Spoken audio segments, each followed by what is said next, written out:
Hello guys, welcome back to my channel. मैं निशा। आज मैं आप लोगों के लेके आई हूँ जो लोग भी सीटेट दिसंबर या फिर जनवरी की तैयारी कर रहे हैं तो उनके लिए, या फिर किसी भी अदर एग्ज़ाम की तैयारी कर रहे हैं, तो आज मैंने एनसीईआरटी की सीरीज़ स्टार्ट की है। और इससे पहले मैंने करीब आपकी 2 क्लासेस करा चुकी हूँ, जिसमें आपके फर्स्ट चैप्टर करा चुकी हूँ, प्रारंभिक कथन करा चुकी हूँ, और उसके बाद नेक्स्ट खाद्य संग्राहक करा चुकी हूँ। ठीक है, और आज मैं चैप्टर आज का 3 लेकर आई हूँ, जिसमें आपको आरंभिक नगर के बारे में पढ़ाऊँगी। तो किसके बारे में?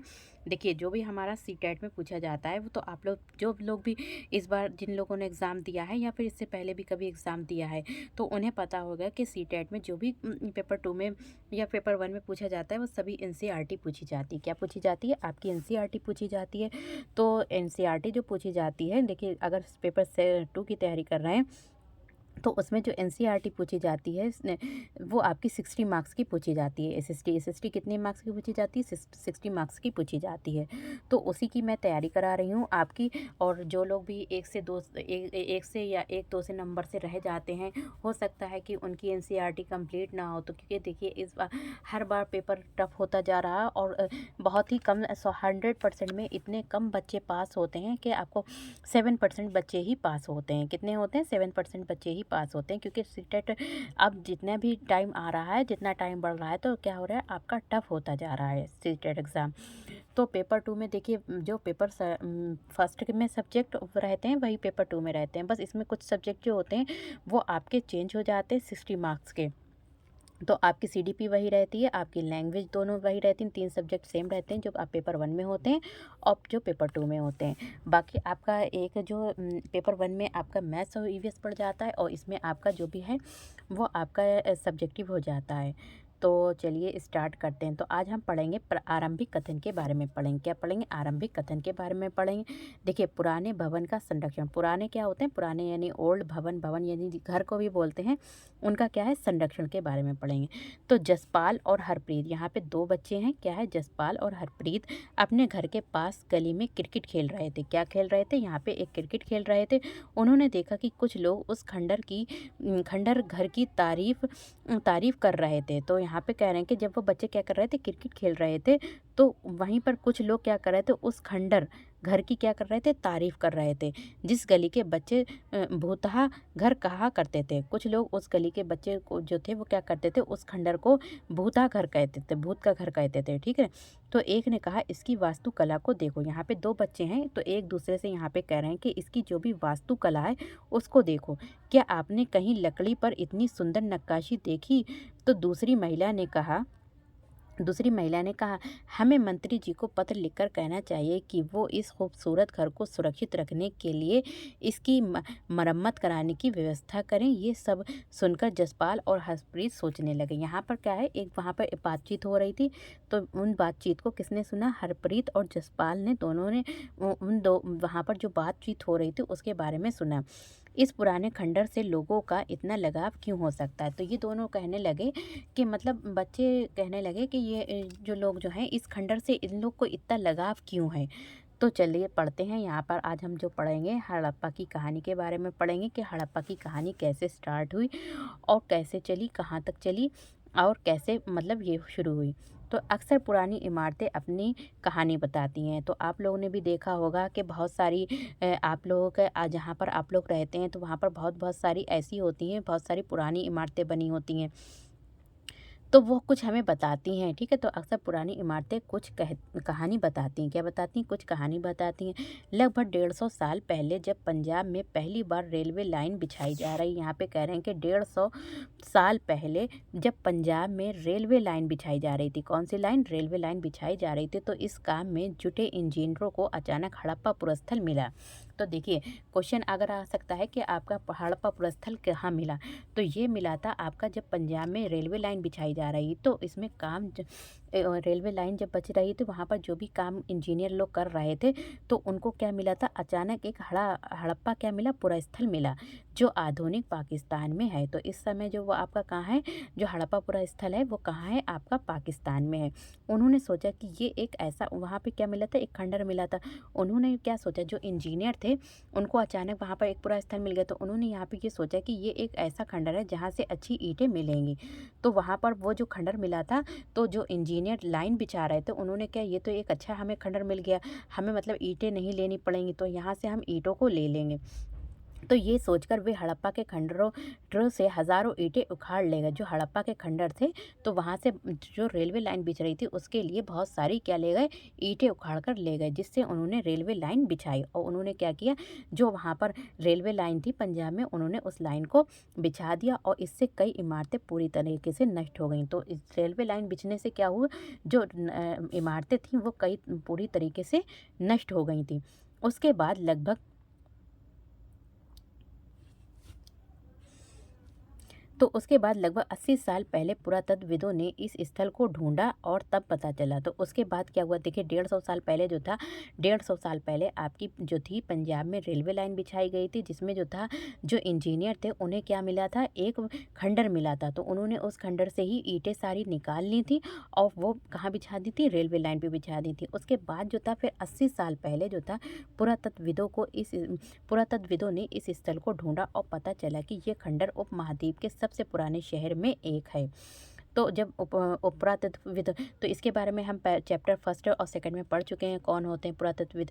तो ठीक है, तो वहाँ पे कह रहे हैं जो पुरातत्वविद हैं, तो उन्होंने क्या किया, इस स्थल को ढूंढा। तब पता चला कि ये खंडर जो था वो उपमहाद्वीप के पुराने शहर में से एक है, क्योंकि इस नगर की खोज सबसे पहले हुई थी। तो हड़प्पा नगर की सबसे खोज जो थी वो सबसे पहले हुई थी, इसलिए बाद में मिलने वाले इस तरह के सभी पुरास्थलों को जो इमारतें और चीज़ें मिली, तो उन्हें हड़प्पा सभ्यता की इमारतें कहा गया। पहले तो सबसे पहले हमें हड़प्पा जो था, हड़प्पा का पुरास्थल मिला था, फिर उसके बाद जो भी इमारतें मिली, तो हमें उसको क्या किया गया, चीज़ें जो भी मिली वो हड़प्पा सभ्यता की इमारतें ही कहा गया। इन शहरों का निर्माण लगभग 4700 साल पहले हुआ था। देखिए, जो हड़प्पा की इमारत मिली थी वो हमें कब मिली थी, मतलब इसका जो निर्माण हुआ था, बनी थी, जो हड़प्पा खंडर था, तो वो 4700 साल पहले हुआ था। अब यहाँ पे हम क्या पढ़ेंगे, प्रायः पुरानी इमारतों को तोड़कर उनकी जगह नए भवन बनाए जाते। तो पहले क्या होता था कि पुरानी इमारतें जो होती थी, जैसे कि मान लीजिए कि आपके घर है बहुत ज़्यादा पुराना हो गया, तो उसमें क्या होती, मरम्मत कराने की ज़रूरत होती है, या फिर उसको क्या करते हैं, उसको फिर से ही बिल्डिंग को फिर से बनवा लेते हैं। तो प्रायः पुरानी इमारतों को तोड़कर उनकी जगह पर क्या बनाए गए, नए भवन बनाए जाते हैं। क्या तुम्हें लगता है कि पुरानी इमारतों को सुरक्षित रखना चाहिए? तो यहाँ पे क्वेश्चन पूछ रहे हैं, क्या तुमको लगता है कि पुरानी इमारतों को सुरक्षित रखना चाहिए? इन नगरों की विशेषताएं, तो यहाँ पे हम पढ़ेंगे जो हड़प्पा सभ्यता के नगर थे उनकी विशेषताएं क्या थी, क्या क्या उनकी कैरेक्टरिस्टिक्स थी। तो इन नगरों में से कई को दो या उससे ज़्यादा हिस्सों में विभाजित किया गया, जो मिले थे। इन नगरों को, जो हड़प्पा नगर थे, तो उनको जो था, कई जो थे, दो नगरों में क्या किया था, विभाजित किया गया था। तो प्राय पश्चिमी भाग को छोटा, तो जो पश्चिमी भाग था, इधर का क्या होता है पश्चिमी, इधर का क्या होता है पूर्वी, तो पश्चिमी भाग जो था वो छोटा था, तो इधर का भाग कैसा था, छोटा था, लेकिन ऊंचाई पर बना था। तो ये बहुत ज़्यादा ऊंचाई पर बना था, लेकिन पूर्वी भाग बड़ा था और बहुत ही ज़्यादा निचले हिस्से पर बना हुआ था। क्या था, निचले हिस्से में इलाके में था। ऊंचाई वाले भाग को पुरातत्वविदों ने क्या कहा, नगर दुर्ग कहा। देखिए, पश्चिम वाला जो था वो ऊंचाई पे था, देखिए पश्चिम में जो था वो क्या था, ऊंचाई पे था, तो इसे लोगों ने क्या कहा, नगर दुर्ग कहा। और निचले वाले हिस्से को निचला नगर कहा, और जो नीचे जो पूर्व में था, तो उसे क्या किया, निचला नगर कहा। दोनों हिस्सों की चार दीवारियां पक्की थी, और दोनों हिस्सों की क्या थी, चार दीवारियां जो थी वो क्या थी, पक्की ईंटों की बनाई जाती थी। इसकी ईंटें इतनी अच्छी पक्की होती थी, जैसे आज भी आप लोगों ने देखा होगा, तो जैसी जो ईंटें होती हैं कच्ची पक्की ईंटों की, उसके क्या होते हैं, मकान बनाए जाते हैं।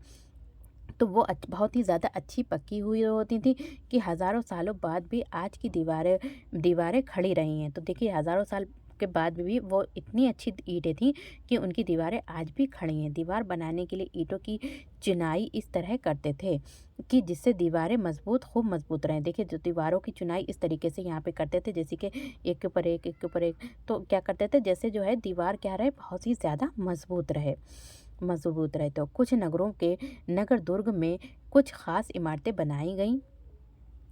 तो देखिए, यहाँ पे मानचित्र 3 है। तो हमने पहले चैप्टर में भी उपमहाद्वीप के बारे में पढ़ा था, दूसरे में भी पढ़ा था, और तीसरे में हम क्या कहें, उपमहाद्वीप के आरंभिक नगर कौन कौन से। तो आरंभिक नगर जो था, अभी हमें देखिए कौन सा पढ़ा था, तो यहाँ पे हमने पढ़ रहे थे, इसके बारे में पढ़ रहे थे। तो आरंभिक नगर पूर्वी और तो हड़प्पा सभ्यता के बारे में पढ़ रहे हैं हम लोग।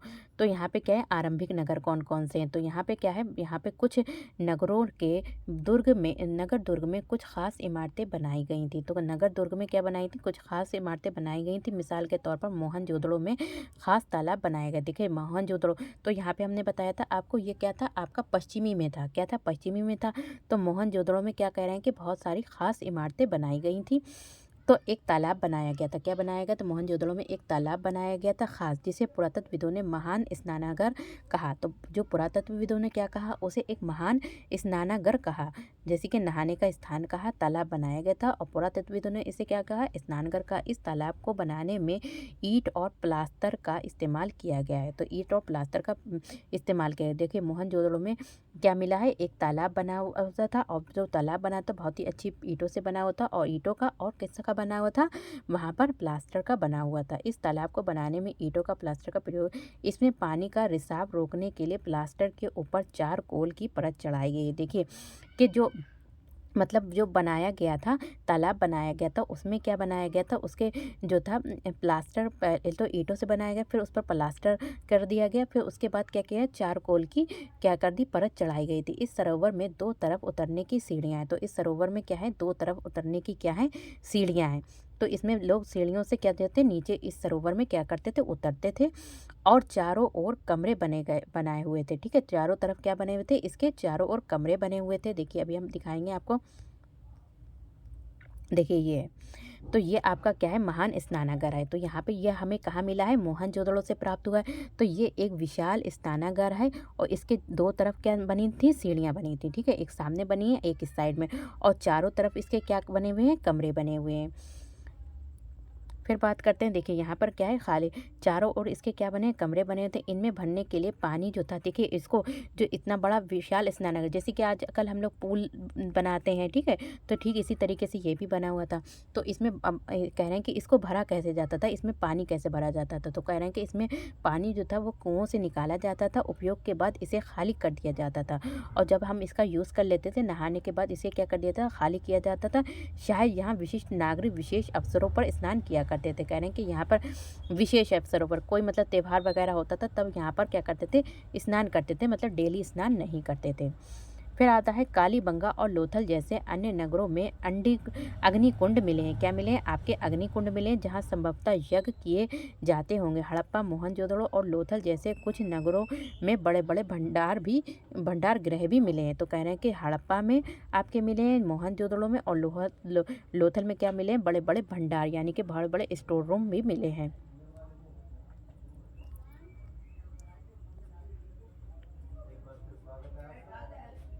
तो यहाँ पे देखिए भवन, नाले और सड़कें। तो यहाँ पे कह रहे हैं कि जो भवन, नाले और सड़कें कैसी होती थी? तो इन नगरों के घर आमतौर पर एक या दो मंजिले होते थे। तो यहाँ पे कह रहे हैं कि जो इन नगरों के जो जैसे कि हड़प्पा सभ्यता हो गई आपकी, क्या हो गई? यहाँ पे देखिए अभी हम पढ़ा था हड़प्पा, मोहनजोदड़ो और लोथल। तो यहाँ पे जो नगर हैं कौन कौन से? हड़प्पा, मोहनजोदड़ो और लोथल है। तो यहाँ के जो घर होते थे, कह रहे हैं कि आमतौर पर या तो एक मंजिल या फिर दो मंजिल होते थे। कैसे होते थे? एक दो मंजिल होते थे। घर के आंगन में चारों ओर कमरे बनाए जाते थे, यानी कि जो घर होता था उसके आंगन में क्या बनाए जाते थे? आंगन के चारों ओर कमरे बनाए जाते। अधिकांश घरों में एक अलग स्नानागार होता था, और अधिकांश घरों में एक क्या होता था? अलग स्नानागार होता था। और कुछ घरों में कुछ कुएं भी होते थे, और कुछ घरों में क्या होते थे? यहाँ पे देखिए कुएं भी होते होंगे। यहाँ पे देखिए इनकी चुनाई की जाती थी इस तरीके से।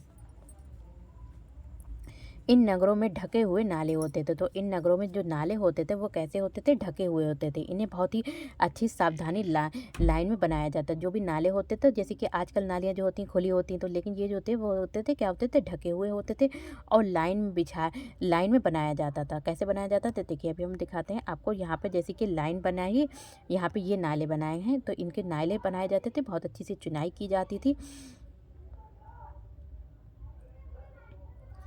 नालियों को सड़कों कि बड़ी नालियों से जोड़ दिया जाता था। अब जैसे कि छोटी नालियों को हम क्या करते हैं, बड़ी नालियों से जोड़ देते हैं। नालों के ढके होने के कारण इनमें देखिए, अगर ढके नहीं होते हैं तो उनमें क्या होता है, कूड़ा का चला जाता है, लेकिन जब ढके होते हैं तो वहाँ पर जो होता है कूड़ा नहीं जाता था, जिसके ज़रिए इनकी देखभाल और सफाई की जा सके। घर के नाले और सड़कों का निर्माण योजनाबद्ध तरीके से, बहुत अच्छी तरीके से किया जाता था, क्योंकि उन पर बैठकर पहले चर्चा की जाती थी, फिर उसके बाद में उनका डिज़ाइन किया जाता था, बनाया जाता था। यहाँ पर वर्णित घरों और पिछले अध्याय में वर्णित घरों में तुम्हें क्या अंतर दिखाई देता है? कोई 2 अंतर बताओ। देखिए, नगरीय जीवन, अब यहाँ पे कह रहे हैं कि यहाँ का नगरीय जीवन कैसा था। देखिए, यहाँ के नगर कैसे थे, तो यहाँ पर नालियाँ बनाई जाती, तो हड़प्पा के नगरों में बड़ी हलचल रहा करती होगी। तो यहाँ पे लोग सोच रहे हैं जो हड़प्पा के नगर थे, ठीक है, हड़प्पा, मोहनजोदड़ो, लोथल, तो वहाँ के नगरों में बड़ी क्या होती थी, हलचल रहा करती होगी। यहाँ पर ऐसे लोग रहते होंगे जो नगर की खास इमारतें बनाने की योजना में जुटे रहते हैं, क्योंकि यहाँ पर जो नगर बने हुए थे बहुत ही ज़्यादा अच्छे बने हुए थे। तो उन्हें कह रहे हैं कि वहाँ के लोग जो थे वो खास इमारतों को बनाने में, योजना में बना लगे रहते होंगे। ये संभवतः यहाँ के शासक थे। यहाँ भी कह रहे हैं, यहाँ भी संभव है कि ये शासक लोगों को भेज कर दूर दूर से धातु, यहाँ कह रहे हैं कि यहाँ पर जो भी घर बनाए जाते थे दूर दूर से चीज़ें वहाँ पर मंगाई जाती होंगी, जैसे पत्थर हैं, अन्य उपयोगी चीज़ें मंगवाते हैं। शायद शासक लोग खूबसूरत मानकों तथा सोने चांदी से बने आभूषण जैसी कीमती चीज़ों को अपने पास रखते होंगे। इन नगरों को लिपिक भी कहते हैं। तो इन नगरों को क्या कहते हैं, देखिए, हड़प्पा, मोहनजोदड़ो और जो लोथल है, इसे क्या कहते हैं, लिपिक भी कहते होंगे। जो मोहरों पर लिखते तो जो मोहरों पर तो लिखते ही थे, शायद अन्य चीज़ों पर भी लिखते होंगे। देखिए, मोहरों पर भी लिखते थे और वो लोग क्या लिखते थे, अन्य चीज़ों पर भी लिखते थे जो बच नहीं पाई हैं। इसके अलावा नगरों में शिल्पकार स्त्री पुरुष भी होते थे। जो शिल्पकार स्त्री पुरुष, जैसे कि जो शिल्पकार करते हैं, जो अपने घरों या फिर किसी उद्योग स्थल पर तरह तरह की चीज़ें बनाते हैं। जैसे कि यहाँ पर एक घर है, मान लीजिए यहाँ पे घर है, घर का आंगन, तो यहाँ दीवार है, तो उस पर यहाँ पे एक मटका बना दिया, या फिर कोई भी अलग अलग तरीके की चीज़ें बना लेते हैं, तो उन्हें क्या बोला जाता है, शिल्पकार बोला जाता है। तो यहाँ पे कह रहे हैं कि जो अपने घर या फिर किसी उद्योग स्थल पर, उद्योग स्थल, ठीक है, उद्योग स्थल पर तरह तरह की चीज़ें बनाते थे, तो उन्हें क्या बोलते थे, शिल्पकार बोलते थे। लोग लंबी यात्राएं भी करते थे। यहाँ पर कह रहे हैं कि जो जो हड़प्पा सभ्यता थी, वहाँ पर लोग जो थे लंबी लंबी यात्राएं करते थे और वहाँ से उपयोगी वस्तुएं लाते थे, और साथ ही लाते थे सुदूर देशों की किस्से कहानियाँ भी, और इसके साथ ही साथ क्या लाते थे, दूर दूर देशों की किस्से कहानियाँ भी लाते होंगे। और मिट्टी से बनी कई खिलौने भी यहाँ क्या है, मिले हैं, जिनसे बच्चे खेलते होंगे। तो यहाँ पे क्या मिला है, तो मिट्टी से बने, देखिए ऊपर यहाँ पे क्या लिखा है, मोहनजोदड़ो के एक सड़क और उनमें बना नाला, ऊपर एक कुआं है, बाईं और नीचे हड़प्पा की मोहर। तो यहाँ पे देखिए ऊपर क्या है, एक कुआं बना है, यहाँ पे क्या है, मोहरें दे रखी हैं, क्या दे रखी हैं, बाईं ओर जो है वो मोहरें दे रखी हैं। इस मोहर के ऊपर के एक चिन्ह खास लिपि में है। तो यहाँ पे ऊपर जो एक चिन्ह, यहाँ पे ये चिन्ह जो लिखे हैं वो एक लिपि में लिखे हैं, ठीक है। तो जो लोग इसको समझ पाते हैं वही पढ़ पाएंगे, इसको समझ पाएंगे। तो यहाँ पे एक क्या कर रहे हैं कि लिपि में लिखे, उपमहाद्वीप में पाए गए लेखन का ये प्राचीनतम उदाहरण है। तो उपमहाद्वीप में ये भी लेखन यानी कि जो भी राइटिंग है, इसका क्या है, प्राचीनतम उदाहरण। विद्वानों ने इसे पढ़ने की कोशिश की, तो यहाँ पे कह रहे हैं कि लेकिन अभी तक पता नहीं चल पाया है कि इसका अर्थ क्या है। दाईं और नीचे पक्की ईंटों के खिलौने, यहाँ पे कह रहे हैं कि जो खिलौने हैं वो किसके बने हैं, आपकी पक्की ईंटों के खिलौने बने हुए हैं। अब पढ़ते हैं यहाँ पे नगर और नए शिल्प। तो नगर क्या है, यहाँ पे जो भी सिटी है, नगर है, और नए शिल्प। तो आओ अब हम कुछ चीज़ों, ऐसी चीज़ों के बारे में अध्ययन करते हैं जो हड़प्पा के नगरों से प्राप्त हुए। तो हड़प्पा के नगरों से हमें क्या क्या प्राप्त हुआ है, जैसे पुरातत्वविदों को जो चीज़ें, जो पुरातत्वविद थे तो उन्हें क्या क्या मिला है, तो पुरातत्वविद थे, उन्हें वहाँ से क्या चीज़ें मिली, उनमें अधिकतर पत्थर की चीज़ें मिली हैं, शंख मिले हैं, तांबे, कांसे, सोने चांदी जैसी वस्तुओं से बनाई गई थी। तो पुरातत्वों को ये सब चीज़ें मिली हैं। तो जो सोने चांदी से बनी हुई थी, शंख थे, तांबे के बनी हुई चीज़ें बनी थी, तांबे और कांसे से औजार, हथियार, गहने और बर्तन बनाए जाते थे। देखिए, बर्तन यहाँ पे कह रहे हैं कि जो बनाए जाते थे वो किससे बनाए जाते थे, तांबे से बनाए जाते थे, कांसे से औजार बनाए जाते थे, हथियार और गहने और बर्तन बनाए जाते थे। सोने और चांदी से गहने और बर्तन, यहाँ पे सोने चांदी से क्या बनाए जाते थे, आपके बर्तन और गहने बनाए जाते थे। तो यहाँ मिली सबसे आकर्षक वस्तुएं में मनके, बाट और फलक हैं। तो यहाँ पे मनके, बाट और फलक हैं, क्या है, आपके मनके हैं, बाट हैं और फलक हैं। तो यहाँ पे मनके, बाट और फलक मिले हैं आपको यहाँ से। तो यहाँ पे देखिए ऊपर के बारे में अगर पढ़ें तो यहाँ पे क्या है, पत्थर, ऊपर पत्थर के बाट देखो, यहाँ पे क्या है, ये जो बाट हैं वो किसके बने, पत्थर के बने। तो कितने ध्यान से और उपयुक्त तरीके से इन बाटों को बनाया गया है। इन्हें चर्ट पत्थर से बनाया गया है। तो इनका जो पत्थर यूज़ किया गया था वो कौन सा पत्थर यूज़ किया गया था, चर्ट पत्थर। कौन सा, जड़ पत्थर से बनाए गए। इन्हें शायद बहुमूल्य पत्थर और धातुओं को तौलने के लिए किया जाता है। जैसे कि बहुमूल्य जिनकी कोई कीमत ही नहीं है, जैसे कि सोने चांदी को तौलने के लिए बनाया गया होगा। मध्य में बाएं और क्या है आपके मन के, और इनमें से कई कॉर्लियन पत्थरों से बनाए गए थे। पत्थरों को काट कर और तराश कर मनके बनाए गए। इसमें बीच में छेद किए जाते थे। तो मनके में क्या किया जाता था, यहाँ पर क्या किया जाता, बीच में छेद किया जाता था, छेद किया जाता था और धागा डालकर माला बनाई जाती थी। तो यहाँ पे कह रहे हैं कि धागा डालकर क्या बनाई जाती थी, यहाँ पे एक माला बनाई जाती थी, जैसे कि यहाँ पे दे रखा है। तो यहाँ पे ये क्या है, ये सब आपके आभूषण बने हुए हैं। हड़प्पा सभ्यता के लोग पत्थर की मोहरें बनाते थे। देखिए हड़प्पा सभ्यता के लोग यहाँ पे क्या है, पत्थर की मोहरें बनाते थे। इन आयताकार पृष्ठ 25 मोहरों पर सामान्यतः जानवरों के चित्र मिलते हैं। हड़प्पा सभ्यता के लोग काले रंग के से डिजाइन किए बहुत खूबसूरत लाल मिट्टी के क्या बनाते थे, बर्तन बनाते थे। अब यहाँ पे कह रहे हैं अध्याय 2 में तुमने जिन गांवों के बारे में पढ़ा है वहाँ पर भी बहुत सी धातुओं का उपयोग होता था। क्या वो पत्थर के वाट बनाते थे? अब देखिए यहाँ पे कह रहे हैं कि संभवतः देखिए 7000 साल पहले मेहरगढ़ में एक कपास की खेती होती थी। मोहनजोदड़ो से कपड़ों के टुकड़ों के अवशेष, चांदी के एक फूलदान के ढक्कन तथा कुछ अन्य तांबे की वस्तुओं के चिपके हुए मिले हैं। पकी मिट्टी तथा फेंस से बनी तकलियाँ सूत कताई संकेत देती हैं।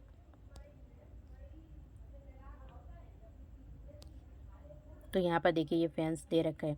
तो यहाँ पे हमने यहाँ पढ़ लिया। अब हम इसके बारे में पढ़ें। इनमें से अधिकांश वस्तुओं का निर्माण विशेषज्ञों ने किया। विशेषज्ञ कौन होते हैं? जो स्पेशलिस्ट होते हैं, विशेषज्ञ होते हैं। जैसे कि मान लीजिए कि आप सीटेट को पढ़ रहे हैं, ठीक है, सीटेट के बारे में तो आप क्या, जैसे कि मतलब कि जिस लोगों ने बीएड ही नहीं किया है और वो क्या बीएड वाले बच्चों को पढ़ा पाएंगे? नहीं पढ़ा पाएंगे। या आप सीटेट नहीं कराए तो क्या सीटेट को पढ़ा पाएंगे? नहीं पढ़ा पाएंगे। तो जो चीज़ जिसमें माहिर हो जाता है तो उसे हम विशेषज्ञ कहते हैं।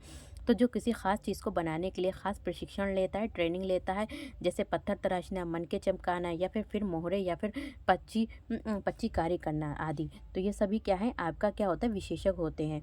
तो यहाँ पे कह रहे हैं कि मूर्ति का चेहरा कितना आकर्षक ढंग से बना है। देखिए यहाँ पर जो मूर्ति का चेहरा बना है बहुत ही ज़्यादा आकर्षक ढंग से बना हुआ है। यहाँ पर देखिए जो भी दाढ़ी है यहाँ पर कितनी आकर्षक तरीके से बनाई गई है, फेस भी बनाया गया है, हर चीज़ का ध्यान रखा गया है, ठीक है। तो यहाँ पे इसी की चीज़ की बात हो रही है। उसकी दाढ़ी कितनी अच्छी तरीके से दर्शाई गई है। तो जो दाढ़ी दर्शाई गई वो बहुत अच्छी तरीके से, ये किसी विशेष मूर्तिकार, ये कोई उल्टे सीधे व्यक्ति की काम नहीं है, बल्कि एक विशेष यानी कि विशेषज्ञ का काम लग रहा है। हर व्यक्ति विशेषज्ञ नहीं हो सकता है। बिल्कुल ठीक है कि जैसे कि हर व्यक्ति कोई विशेषज्ञ नहीं होता, लेकिन ऐसा हो सकता है कि अपने काम में वो विशेषज्ञ हो सकता है। मतलब हर व्यक्ति में एक चीज़ नहीं हो सकती, हर व्यक्ति में अलग अलग चीज़ें होती हैं। तो यहाँ पे कह रहे हैं कि हर व्यक्ति विशेषज्ञ नहीं हो सकता। हमें ये पता नहीं है कि क्या सिर्फ पुरुष ही ऐसे कामों में प्रशिक्षण हासिल करते थे या फिर केवल महिलाएं ही। यहाँ पे कह रहे हैं कि स्त्री पुरुष दोनों ही ऐसे प्रशिक्षण लेते थे या फिर सिर्फ महिलाएं लेती थी। शायद कुछ महिलाएं और कुछ पुरुष दोनों ही इसमें काम करने में दक्ष थे।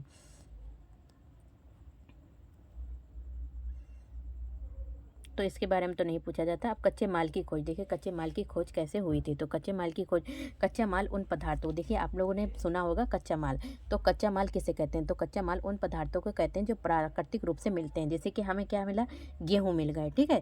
तो गेहूँ क्या है, वो कच्चा माल हो गई। या फिर किसान या फिर पशुपालक उत्पादन करते हैं तो वो हमारा कच्चा माल मिलता है। जैसे लकड़ी या फिर धातुओं के आयस के प्राकृतिक रूप से कच्चे माल होते हैं। फिर इनसे कई तरह की चीज़ें बनाई जाती हैं। मान लीजिए फर्नीचर बना लिया तो कच्चा माल लकड़ी ली, ठीक है, फर्नीचर बना ली, तो ये हमारा क्या हो जाएगा, ये हमारा एक धातु बन जाएगी उससे। मिसाल के तौर पर किसानों द्वारा पैदा किया गया कपास को कच्चा माल कहते हैं। तो किसानों द्वारा पैदा किया गया जो भी कपास है तो उसे क्या कहेंगे, कच्चा माल कहते हैं। जिसके बाद कताई बुनाई करने के बाद जो कपड़ा तैयार किया जाता है उसे उसके बाद क्या किया जाता है, कपड़ा तैयार किया जाता है। तो हड़प्पा में लोगों को कई चीज़ें वहाँ मिलती थी, लेकिन तांबा, लोहा, सोना, चांदी और बहुमूल्य पत्थरों जैसे पदार्थों का वे दूर दूर से आयात करते थे। तो वहाँ पर बहुत सी चीज़ों की मिलती थी, लेकिन क्या करते थे, वहाँ पर तांबा, लोहा, सोना, चांदी और बहुमूल्य पत्थर जैसे पदार्थों को वो दूर दूर जगह से क्या करते थे, आयात करते थे।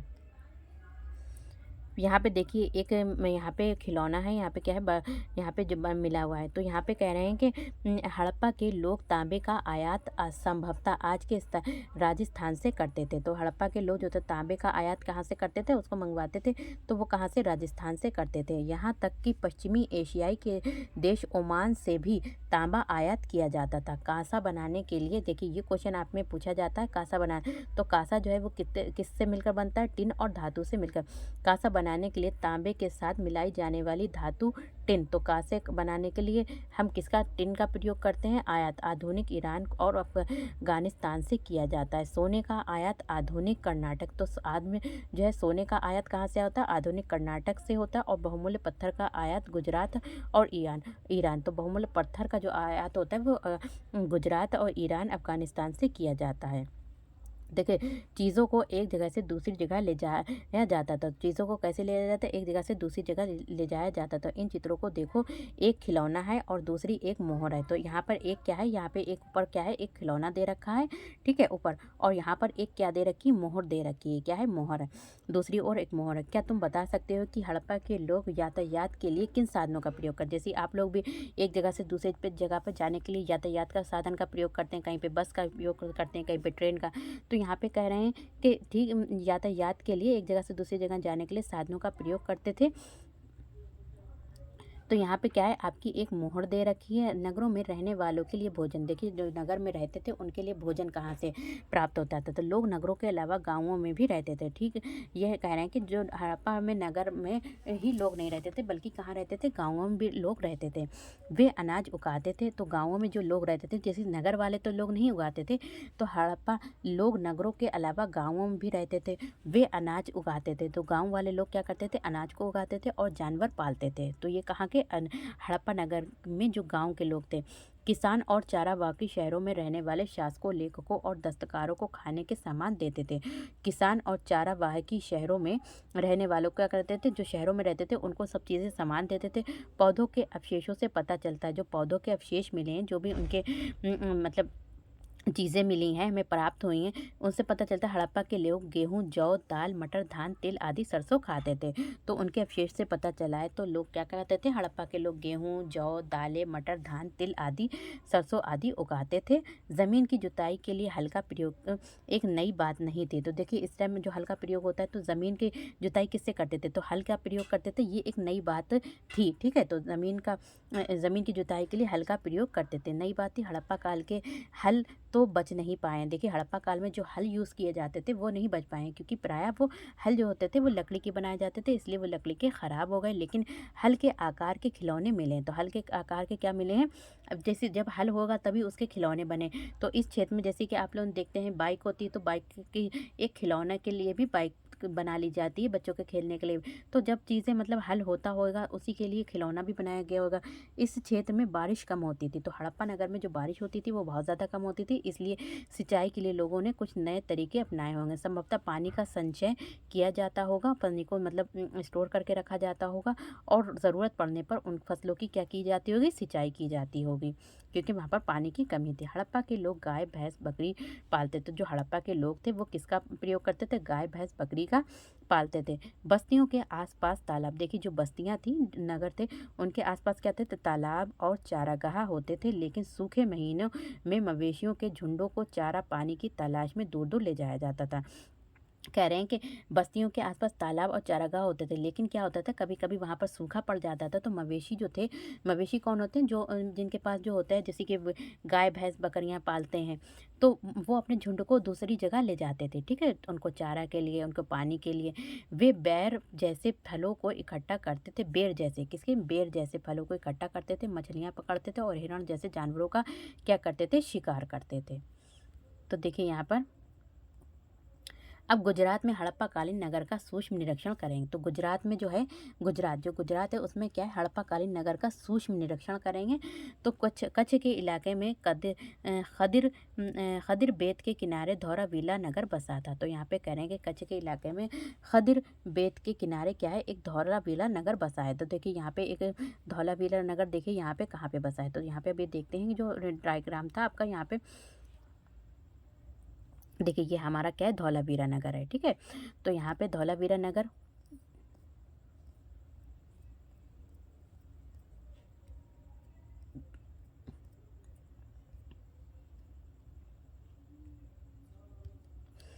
धौलावीरा नगर को 3 भागों में बाँटा गया है। जो धौलावीरा नगर है उसको कितने भागों में? 3 भागों में बाँटा गया है। तो इसके हर हिस्से के चारों ओर पत्थर की ऊँची-ऊँची दीवारें बनाई गई थी। तो इसके तो 3 नगरों में बाँटा गया और इनके चारों ओर जो थी क्या थी? चारों ओर कैसी ऊँची-ऊँची दीवारें बनाई गई थी। इसके अंदर जाने के लिए बड़े-बड़े प्रवेश द्वार थे। हड़प्पा के जो 3 भागों में बाँटा गया तो इसके बड़े-बड़े जो गेट थे, मतलब जाने के लिए प्रवेश करने के द्वार थे, तो वो बहुत ही ज़्यादा बड़े-बड़े थे। इस नगर में एक खुला मैदान, और कह रहे हैं कि जो धौलावीरा था एक खुला मैदान भी था जहाँ सार्वजनिक कार्यक्रम आयोजित होते थे। तो कह रहे हैं कि एक खुला मैदान था, वहाँ पर क्या होते, जो भी सार्वजनिक जो भी पब्लिक कार्यक्रम होते थे वहाँ पर आयोजित किए जाते थे। यहाँ मिले हुए कुछ अवशेषों में हड़प्पा लिपि के बड़े-बड़े अक्षरों को पत्थरों में खोदा गया। इन अभिलेखों को संभवतः क्या है, लकड़ी में जड़ा गया था। ये एक अनोखा अवशेष है क्योंकि आमतौर पर हड़प्पा के जो लेख थे वो मोहर जैसी छोटी वस्तुओं पर पाए जाते थे। देखिए हड़प्पा के लेख जो थे वो कैसे थे? मोहर जैसी छोटी वस्तुओं पर पाए जाते थे। गुजरात की खमबात की खाड़ी से मिलने वाली साबरमती की एक उपनदी के किनारे बसा लोथल। देखिए हड़प्पा अभी पढ़ा था, अब हम पढ़ रहे हैं लोथल के बारे में। तो लोथल एक ऐसा नगर स्थान बसा हुआ था जहाँ कीमती पत्थर जैसे कच्चा माल आसानी से मिल जाता है। तो यहाँ पर कीमती पत्थर जो थे वो आसानी से क्या होते थे? मिल जाते थे। कहाँ? लोथल में आपके। ये पत्थर शंखों और धातुओं से बनाई गई चीज़ों का एक महत्वपूर्ण केंद्र है। तो देखिए लोथल में आपको क्या मिलेगा? तो देखिए लोथल में आपको मिलेगा यहाँ पर पत्थर से का कच्चा माल मिलेगा। पत्थर, शंखों, धातुओं जैसी बनाई गई चीज़ों से महत्वपूर्ण केंद्र था। तो यहाँ इस नगर में एक खंडर गृह भी है। इस खंडर के गृह में कई मोहरें और मुद्रांकन का मोहरबंदी गीली मिट्टी पर दबाने से बनी उनकी छाप मिली है।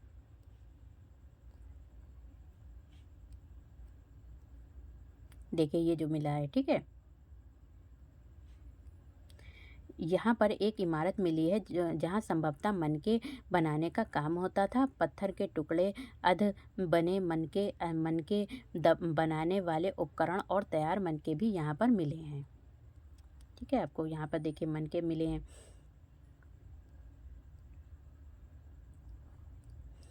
तो और इसके बारे में क्या है, मोहर मुद्रा, और ये तो इससे संबंधित क्वेश्चन नहीं आता है, लेकिन इससे सभ्यता के अंत का रहस्य। देखिए यहाँ पे कह रहे हैं कि सभ्यता, जो हड़प्पा सभ्यता जो थी वो खत्म हो गई थी, उसका क्या रहस्य था? तो लगभग 3900 साल पहले बड़ा बदलाव देखने को मिला। तो लगभग 3900 साल पहले क्या मिला? एक बड़ा बदलाव देखने को मिला। अचानक लोगों ने नगरों को क्या कर दिया था? छोड़ दिया। लेखन, मोहर और बाटों का प्रयोग बंद हो गया। जो भी लेखन था, ठीक है, लिखने का, मोहर का और बाटों का प्रयोग जो था बंद हो गया। दूर दूर से कच्चा माल जो आता था वो भी काफ़ी कम हो गया। ठीक है, एकदम से क्या हो गया, 2900 साल पहले बड़ा एक बदलाव आया। अचानक क्या हुआ, लोगों ने नगरों को छोड़ दिया। ठीक है, नगरों को छोड़ दिया, लेखन, मुद्रा और बाटों का प्रयोग बंद हो गया। दूर दूर से कच्चा माल जो आता था, आयात होता था, वो भी काफ़ी कम हो गया। मोहनजोदड़ो में सड़कों पर कचरे के ढेर लगने लगे। जहाँ पर मोहनजोदड़ो में क्या था, बहुत ज़्यादा सफाई रहती थी हड़प्पा नगर में, मोहनजोदड़ो, तो वहाँ पर कचरे के ढेर लगने लगे। जल निकास प्रणाली नष्ट हो गई। जो जल के निकास की प्रणाली थी, जहाँ से जल निकालता था, वो भी नष्ट हो गई। और सड़कों पर ही क्या होगा, झुग्गी नामक घर बनाए जाने लगे। ये सब क्या हुआ, कुछ पता नहीं। तो देखिए यहाँ पर क्या हुआ, हड़प्पा के जो नगर थे वो कैसे समाप्त हो गए, तो इसका कुछ पता नहीं चला। कुछ विद्वानों का कहना है कि नदियाँ सूख गई थी, इसलिए जो थे नगर वो जो था ख़त्म हो गया। अन्य का कहना है कि जंगलों का विनाश हो गया था, इसलिए नगरों का जो पतन हो गया, ख़त्म हो गए। और ईंटें पकाने के लिए ईंधन की ज़रूरत पड़ी थी, कुछ लोग ये कहते हैं। इसके अलावा मवेशी बड़े बड़े झुंडों से चारागाह और घास वाले मैदान समाप्त हो गए थे। कुछ इलाकों में बाढ़ आ गई थी। तो कि यहाँ पे ये बता रहे हैं कि ऐसा ऐसा हुआ होगा, लेकिन इन कारणों से ये स्पष्ट नहीं होता है कि सभी नगरों का अंत कैसे हो गया, क्योंकि बाढ़ और नदियों के सूखने का असर कुछ ही इलाकों में हुआ होगा। ऐसा लगता है कि शासकों का नियंत्रण समाप्त हो गया। जो भी हुआ हो, परिवर्तन का असर बिल्कुल साफ दिखाई देता है। आधुनिक पाकिस्तान के सिंध और पंजाब की बस्तियां क्या थीं, उजड़ गई थीं। कई लोग पूर्व और दक्षिण में क्या है, हमारा क्या है, पूर्व और दक्षिण, कहाँ पे, यहाँ पे बात हो रही पूर्व और दक्षिण की बात हो रही। तो कह रहे हैं कि इलाकों में नई और छोटी बस्तियों में जाकर बस गए, नई में बस गए और छोटी बस्तियों में। इसके लगभग 1400 साल बाद नए नगरों का विकास हुआ। इनके बाद तुम अध्याय 5 से 8 में पढ़ोगे। तो यही चीज़ आपका चैप्टर था, तो आप लोगों को अच्छे से समझ में आया होगा कि आप लोगों ने किसके बारे में पढ़ा। आज हड़प्पा सभ्यता के आरंभिक नगर के बारे में पढ़ा, मोहनजोदड़ो लोथल के बारे में पढ़ा है, मोहनजोदड़ो के बारे में पढ़ा है आपने, और हड़प्पा के नगर के बारे में पढ़ा, और हड़प्पा सभ्यता कैसे समाप्त हो गई। तो ये अभी इसका कोई भी कारण नहीं पता चल पाया है लोगों को। ठीक है, नेक्स्ट में हम पढ़ेंगे आपका जो नेक्स्ट चैप्टर है, उसमें हम जो चैप्टर है 4th पढ़ेंगे इसको। आज हमने 3 चैप्टर कंप्लीट कर लिए हैं। तो वीडियो पसंद आए तो like share subscribe my channel. Thank you, have a nice day. मिलते हैं नेक्स्ट वीडियो में।